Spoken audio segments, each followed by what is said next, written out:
I wish I could. I think so much of it just depends on the personalities. Sometimes I've witnessed, in other clubs where, and actually I think all of us recognize this sometimes, you might have just a meeting of a few friends, but one of them is not in a particularly good mood.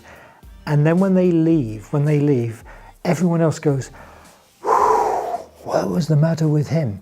So sometimes in the team atmosphere, I've witnessed where I thought the team spirit was fairly good, but then one player is sold. And you suddenly realize after they've gone, you realize all the bad things that they were doing. You didn't actually notice this. And there is relief in the rest of the players that go, oh, thank God he is gone. And you suddenly realize, well, we weren't smart enough to be focused to notice the people that were pulling things down.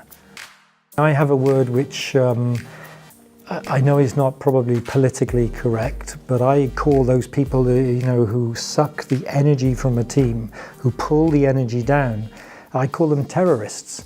Because, and they might not mean to be terrorists, but actually they pull at the performance of the whole team. They pull people's focus down, they pull people's energy down.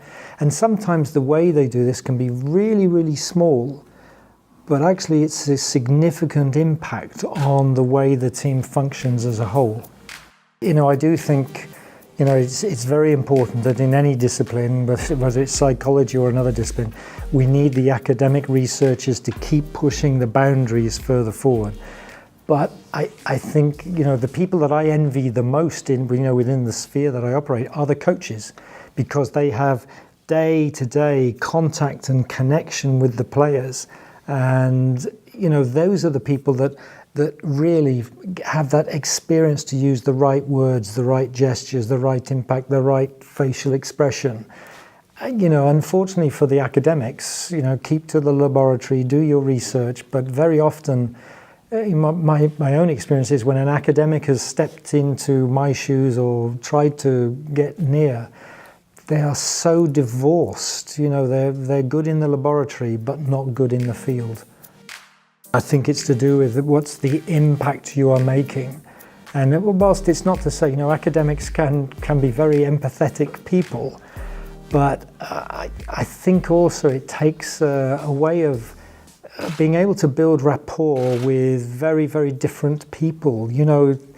There are intelligent footballers and there are not so intelligent footballers. And, you need to be able to connect at every level in order to have that empathy and to realize what's going on for them. You need, as a sports psychology, is the ability to really make that close connection so that you build a level of, you use the word empathy, you build the trust. They know they can trust you, not just trust you in terms of confidential information, but trust that you can actually help them.